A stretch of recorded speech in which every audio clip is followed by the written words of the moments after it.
Friends, ఎలా ఉన్నారు? Welcome back to our channel మా అక్క చేతి వంట. అడవి కాకరకాయ రైస్ ఎలా చేస్తారో వీడియోలో చూపిస్తున్నాను. ముందుగా స్టవ్ వెలిగించుకోవాలి. వెలిగించిన తర్వాత రైస్ గిన్నె పెట్టుకోవాలి. గిన్నె పెట్టిన తర్వాత దానికి సరిపడినంత ఆయిల్ వేసుకోవాలి. దాల్చిన చెక్క వేసుకోవాలి, లవంగా వేసుకోవాలి, జీరా వేసుకోవాలి, బిర్యానీ ఆకు వేసుకోవాలి. తర్వాత పచ్చిమిరపకాయ వేసుకోవాలి. పొడవుగా చీల్చుకోరాదు, అడ్డంగా కట్ చేసి వేసుకోవాలి. ఉల్లిగడ్డలు వేసుకోవాలి.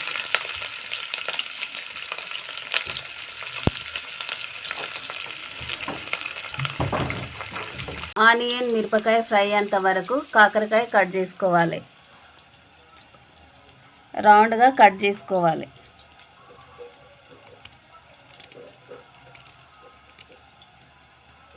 కాకరకాయ కట్ చేసిన తర్వాత దాంట్లోకి ఒక టమాటా వేసుకోవాలి టేస్టింగ్ కోసం.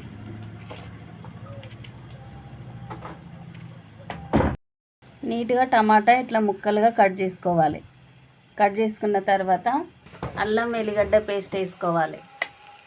కొంచెం పసుపు వేసుకోవాలి ఫ్లేవర్ కోసం.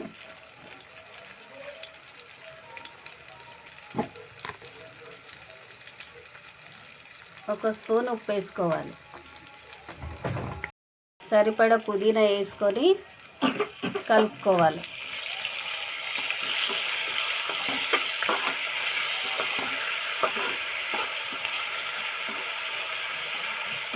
తీసుకున్న కాకరకాయ టమాటా దీంట్లో వేసుకోవాలి.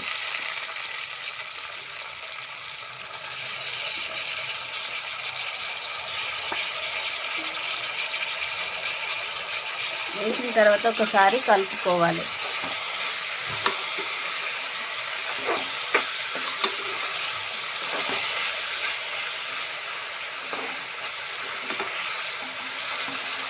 ఒక స్పూన్ కారం పొడి వేసుకోవాలి.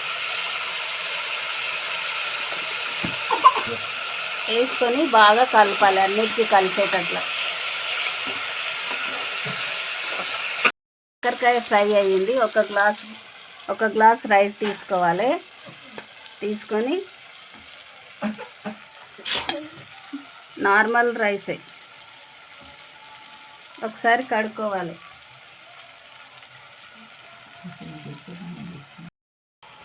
రైస్ ఇలా కడుక్కోవాలి. కడిగిన రైస్ను ఫ్రై అయిన కాకరకాయలా వేసుకోవాలి.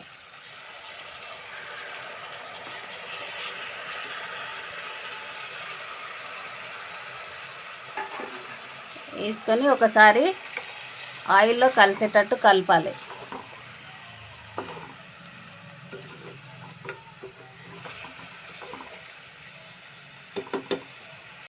రైస్కు 2 గ్లాసులు వాటర్ పోసుకోవాలి.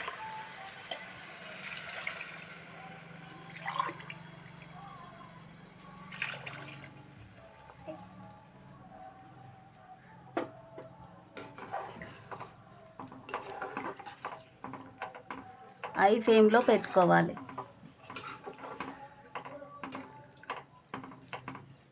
10 నిమిషాలు అలానే ఉడికించుకోవాలి. 10 నిమిషాల తర్వాత మళ్ళీ ఒకసారి కలుపుకోవాలి. కలిపిన తర్వాత 2 విజిల్స్ వచ్చేంత వరకు మూత మూసుకోవాలి.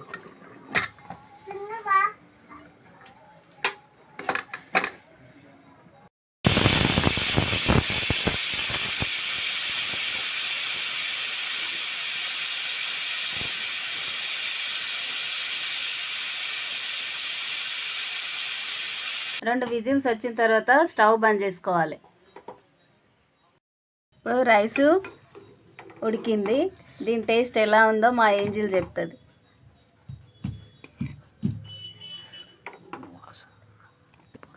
దీని స్మెల్కే నోరు ఊరుతుంది.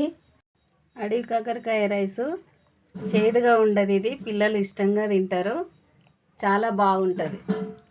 మా ఏంజిల్కి పెడుతున్నా, మా జాయికి కూడా పెడుతున్నా.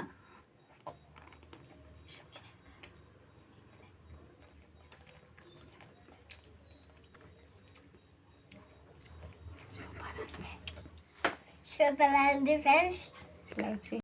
వీడియో నచ్చినట్టయితే లైక్ చేయండి, షేర్ చేయండి, సబ్స్క్రైబ్ చేసుకోండి, బెల్ బటన్ని నొక్కండి. Thank you for watching.